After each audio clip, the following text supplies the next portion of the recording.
Congolais de l'extérieur. Elle est là depuis ce matin, elle a assisté à tous les travaux et elle va nous dire son petit mot de synthèse. Des exposés très riches et donc je disais que c'était une journée instructive pour notre colonie qui n'a pas ni culturellement ni physiologiquement l'ADN de l'associatif, du communautaire, donc on apprend et je pense que nous devons faire de gros efforts pour apprendre auprès de ceux qui savent. Il ne faut pas qu'on ait honte d'aller vers ceux qui sont déjà organisés et apprendre auprès d'eux. Alors, pour faire la synthèse de cette journée, je vais donc revenir sur quelques points qui ont été signalés ici, en tirant à chaque fois une petite conclusion ou en disant ce que nous, on pourrait capitaliser sur ce qui a été dit. Et ensuite, je dirais quand même un petit peu ce que nous sommes en train de faire au Congo pour notre diaspora. On l'a dit ici, tout le monde est au courant, c'est une problématique nouvelle au Congo. On ne parlait pas vraiment de notre diaspora. Pourtant, nous avons un ministère des Affaires étrangères. Pourtant, au ministère des Affaires étrangères, il y avait une cellule de mobilisation de la diaspora. Mais le travail en lui-même était fait de manière latente, on va dire. Et aujourd'hui, le président a pensé qu'il fallait mettre un réel accent sur cette problématique diaspora. C'est pour ça que nous sommes là. Nous sommes conseillers du chef de l'État. Nous ne sommes pas un ministère. Donc notre rôle à nous, c'est lui faire des recommandations que lui fera exécuter par son gouvernement, par l'exécutif. Et on espère que les conclusions que nous tirons ici, celles que nous tirons dans d'autres rencontres, vont permettre d'enrichir la problématique diaspora au Congo, donner une vraie visibilité à notre diaspora. Alors, pour revenir à ce qui a été dit, au Congo, il se fait déjà des choses dans le sens de la mobilisation, de l'accompagnement des compatriotes établis à l'étranger. Et on essaye de faire en sorte, en tout cas, on part d'un postulat simple, c'est que M. Mokou l'a dit d'ailleurs, quand on est bien intégré dans son pays d'accueil, on peut apporter de l'aide à son pays d'origine. Si on n'est pas bien là où on vit, on ne peut rien, on ne peut pas aider son pays d'origine. Donc on devrait faire un effort à faire en sorte que les Congolais soient bien là où ils sont. Donc ça aussi, ce sont des recommandations que nous ferons à notre gouvernement, à notre président d'abord, qui est notre chef hiérarchique au Parlement, et ensuite lui donne des instructions à son gouvernement. Alors, donc je disais au début, n'hésitez pas à vous tourner vers le Forum, par exemple. Moi, je me suis déjà adressée au Forum pour savoir comment ils faisaient pour mobiliser, créer des fédérations, parce qu'on avait du mal. Aujourd'hui, je suis heureuse qu'on ait commencé un processus dans ce sens, au sens de fédérer les associations congolaises. C'était un gros problème, parce qu'on a des égos surdimensionnés au Congo. C'est pas un reproche, hein, ça peut être très bien, mais là, dans ce sens-là, c'était difficile. Et aujourd'hui, le travail a commencé. Cette coordination qui a été créée dans les Yvelines, j'espère qu'elle va se transformer en fédération et ensuite s'élargir, qu'on partirait des associations à base du village pour passer à des associations à base départementale, nationale, ainsi de suite. Ce serait vraiment une très bonne chose. Donc il faut vraiment que cette fédération prenne corps. Moi, je vais être vraiment à la disposition de notre diaspora dans ce travail-là. Il faudra qu'on communique sur ce que fera cette fédération, qu'on communique sur les avantages qu'on aura à adhérer à cette fédération, parce que ça aussi c'est important, il faut attirer les gens d'une certaine manière. Donc il faudrait qu'on parle de ça, de la visibilité que ça donne, à vous qui êtes ici, au Congo en général, parce qu'on n'en parle pas beaucoup, l'ambassadeur l'a dit ce matin, qu'on parle de la solidarité. Je sais qu'on n'en manque pas, on a vu ça le 4 mars, Agnès Ounou l'a dit, le 4 mars, les Congolais ont montré leur solidarité, mais de temps en temps ça disparaît, on ne sait pas pourquoi. Il faut revenir à la solidarité. Alors, il faut parler aussi de l'apport des Congolais de l'étranger au développement du pays. Donc, vous devez venir mener des projets structurants, on les a déjà vus, mais c'est assez dispersé. Donc, il faut le faire par le canal des fédérations pour que ça soit plus efficace, plus visible, vous apportez une expertise, vous apportez les financements pour qu'on dépende le moins possible des pouvoirs publics, parce que là aussi il y a un problème au Congo. On pense que quand la diaspora arrive, demande que le pays apporte tous les financements, ils viennent avec des idées, mais il n'y a pas le nerf de la guerre et ça pose problème. Donc il faut qu'on travaille dans ce sens-là et il faut qu'il y ait une cohérence, quelqu'un l'a dit aussi, entre les besoins nationaux et ce que nous pouvons, vous, la diaspora, pouvez apporter. N'apportez pas les choses qu'on fait déjà, parce que sinon ça ne sera pas efficace. Apporter des choses innovantes, apporter de nouvelles choses qui n'existent pas chez nous. Alors, on a parlé, j'ai entendu, quand on a parlé de lien fédération-pouvoir public, j'ai été très intéressée par la contribution de M. Kunga du Sénat. Donc, on parlait de la vie des migrants âgés dans les pays d'accueil, avec ou sans attache familiale. On parlait des jeunes issus de l'immigration, comment on pourrait les attirer vers nos pays, ainsi de suite. Et ensuite, il y a eu comme une réponse des autres fédérations qui existent déjà. Donc il y a une personne, je ne sais plus si c'était la Fédérma ou l'autre fédération, qui disait que eux, ils dialoguent, ils échangent pour savoir ce qu'ils peuvent apporter à ces gens-là. Quelles sont leurs attentes? Pour savoir connaître leurs attentes, il faut aller vers eux, il faut échanger avec eux. On peut capitaliser sur ça. Il faut qu'on réfléchisse, M. Kunga, à comment aborder, tout au moins pour le cas du Congo, hein, parce que je ne parle pas là en tant que panafricaine, mais en tant que congolaise d'abord. Et donc, pour le cas du Congo, il faut les identifier, dialoguer avec eux. Est-ce que leur volonté, c'est revenir au pays, ou leur volonté, c'est vivre ici? Parce que là aussi, il faut laisser aux gens la liberté de choisir leur lieu de résidence. Ce n'est pas une obligation de rentrer obligatoirement au Congo. Là aussi, entre parenthèses, il faut dire qu'à chaque fois on dit, demandez à la diaspora de rentrer. Vous ne pouvez pas tous rentrer, parce qu'on a aussi besoin que vous soyez ici pour nous aider là-bas. Si vous venez tous, après, on ne sait plus vers qui se tourner pour appeler au secours quand on en a besoin. Donc, voilà. Alors, la fédération, ça a été dit, c'est un relais. Plusieurs d'entre vous m'ont abordé sur cette question. Madame Itoire, vous avez créé là-bas, enfin, on a créé là-bas le département des Congolais de l'étranger. Pourquoi vous n'avez pas de relais dans les pays où résident les Congolais? Mais prendre des individualités comme ça, comme relais, je pense que c'est pas efficace. Une fédération, c'est plus efficace. Si aujourd'hui vous êtes organisé en fédération, ce sera le relais naturel entre le Congo et l'étranger. Et ces relais, on va essayer de les créer partout, donc des fédérations d'associations. On peut même avoir une fédération d'associations congolaises de par le monde. Une fédération qui va réunir les Congolais du Canada, des États-Unis, de France, de partout, de l'Afrique de l'Ouest, du Maghreb, ainsi de suite. Et on sera beaucoup plus efficace. On sera mieux entendu au Congo. Ça, vous pouvez en être certain. Alors, pour la question, quelqu'un avait soulevé la question des femmes, en disant, on a parlé de 30% des femmes dans les partis politiques pour les élections, mais il faut les former. Au Congo, ça se fait, mais c'est au niveau des partis politiques.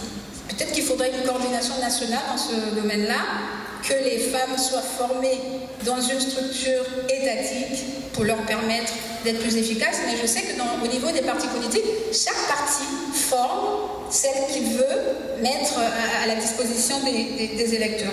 Donc c'est quelque chose là aussi qui se fait. On a parlé du droit de veto, du droit de vote au Congo. Ça a existé pour la diaspora au Congo. Les gens ont voté à l'étranger à un moment donné. Et puis nous connaissons l'histoire de notre pays. D'ailleurs, même ce droit de vote a disparu avant la guerre de 97. Pour des raisons, on ne va pas y revenir. Et puis finalement, il y a eu la guerre. Et aujourd'hui, je pense que nous commençons à parler de la problématique diaspora. Donc la problématique du vote des Congolais de l'étranger va revenir. On va avoir des élus qui vont représenter la diaspora. Ça, c'est quelque chose qui va arriver, mais il faut faire les choses par étapes. On est d'abord à l'étape de notre mobilisation, de notre organisation, de notre fédération. Et après, on verra comment mener un plaidoyer sur le droit de vote des Congolais de l'étranger. Et donc, je l'ai dit je souhaiterais, c'est vraiment mon avis, que nos associations des Congolais de l'étranger se fassent vraiment sur une base nationale.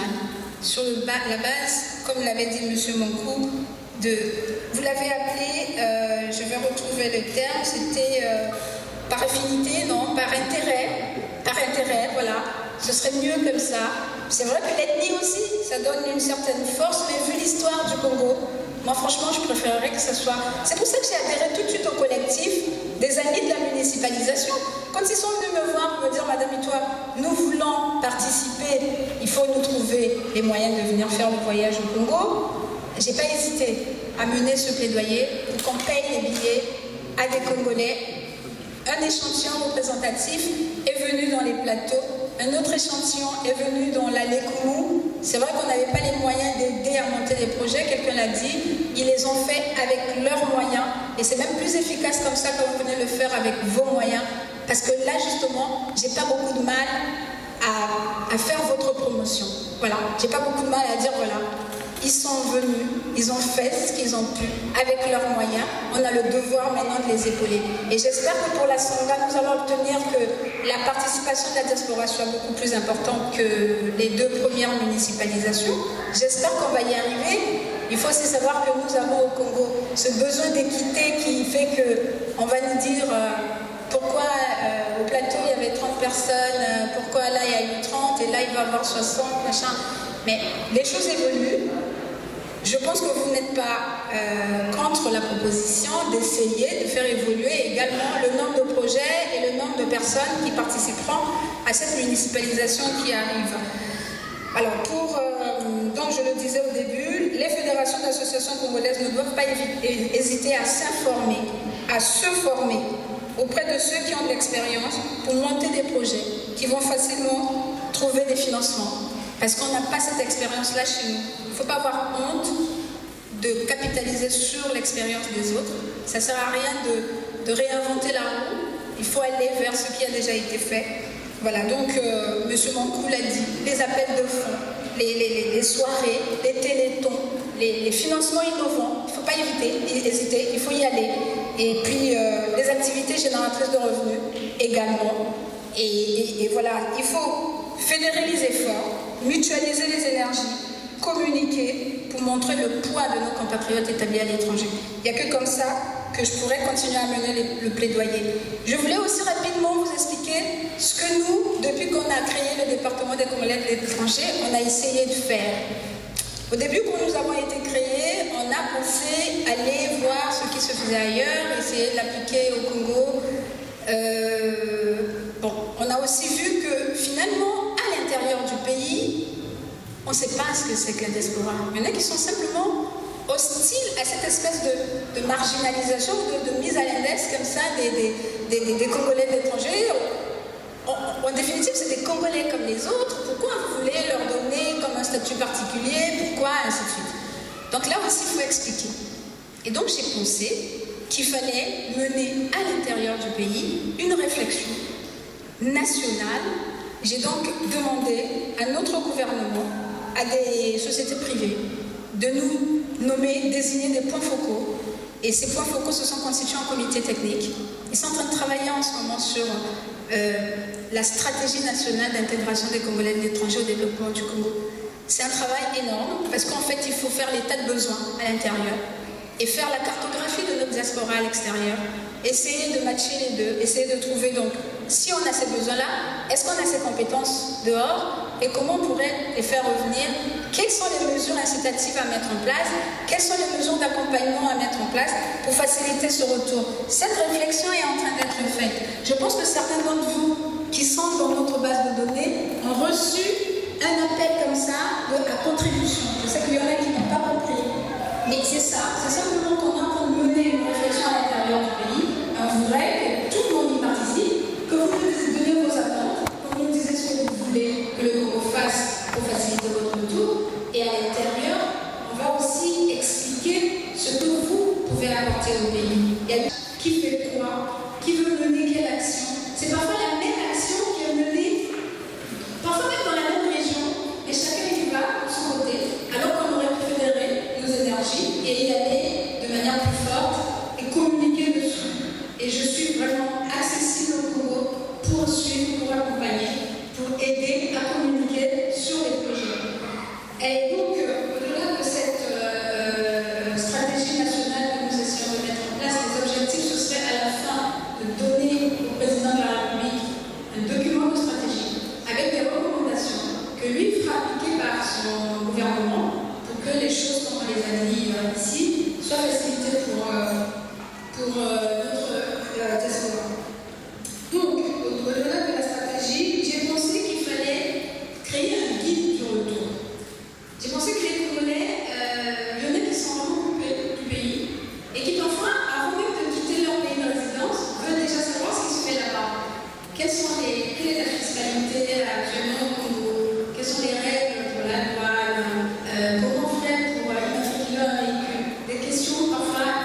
DCE-présidence, donc le tiret de 6, DCE-présidence.cg. Et comme ça, on pourra communiquer sur ce que, quand ce guide sera prêt, parce qu'il n'est pas encore prêt, il sera mis à jour en ligne. De la version papier qui est depuis du retour au Congo qu'on essaie de mettre en place. J'avais pensé également à la maison des Congolais de l'étranger. On a rédigé les termes de référence de cette maison des Congolais de l'étranger et on a trouvé un cabinet d'un Congolais de l'étranger d'ailleurs. On a voulu qu'il ait une étude pour voir une étude de faisabilité d'une maison des Congolais de l'étranger. Et l'étude va donc commencer maintenant et on espère qu'à l'issue de cette étude, nous allons avoir un vrai plan pour opérationnaliser ce projet qui est de créer au Congo la maison des Congolais de l'étranger. Le mot, je pense que vous n'avez même pas besoin d'explication. La maison des Congolais de l'étranger, c'est un lieu où tout le monde pourrait venir, où on va centraliser les informations que les uns et les autres ont parfois la peine à trouver parce qu'il faut aller de toutes parts dans les administrations, c'est parfois lourd, parfois décourageant pour certains. Et on va essayer d'avoir en un lieu, en un seul, des informations qu'on pourrait pouvoir avoir, des formulaires à remplir, répondre à toutes les questions en un seul endroit. Donc voilà les quelques projets que nous menons au Congo.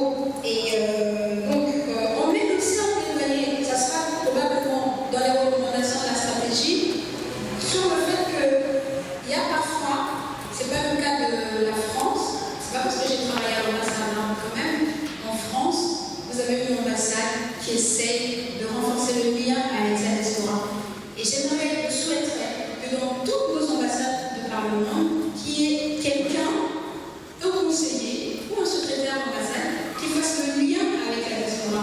Que ce soit quelqu'un qui va répondre aux questions de la diaspora. Pour que les gens se sentent quand même valorisés, qu'ils se sentent pris en charge, qu'ils se sentent protégés quand on a une question, quand on arrive à l'ambassade, on dit nous on veut voir M. Ekaba. C'est vrai que le consul fait déjà ce travail-là, mais il n'a pas le temps parce qu'il s'occupe de toutes les questions liées à tout ce que nous savons dans les affaires consulaires. Et là, ce serait quelqu'un mis à la disposition de la diaspora et dans toutes les ambassades. Ça aussi, c'est une recommandation que nous allons faire. On espère que ça va aboutir pour que vous n'ayez plus à vous plaindre de ne pas être entendu dans nos ambassades.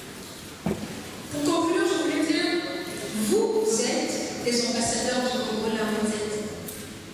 C'est vrai que vous avez le droit de critiquer votre pays, mais vous avez aussi le droit d'être fiers de ce qui se fait chez vous. Vous avez aussi ce droit-là. Vous pouvez dire que vous êtes dans un pays qui crée de la valeur ajoutée, qui se construit. C'est pas toujours rose tous les jours pour tout le monde, mais au moins les choses se font et vous n'avez pas à rougir en parlant de votre Congo. Voilà, vous avez le devoir d'en parler et de dire que c'est un pays dit, attractif, et n'hésitez pas à emmener des amis, des investisseurs, tous ceux qui veulent venir au Congo. À nos amis français, c'est la même chose. Venez chez nous, venez voir ce qui se fait. Je pense que vous ne serez pas déçus.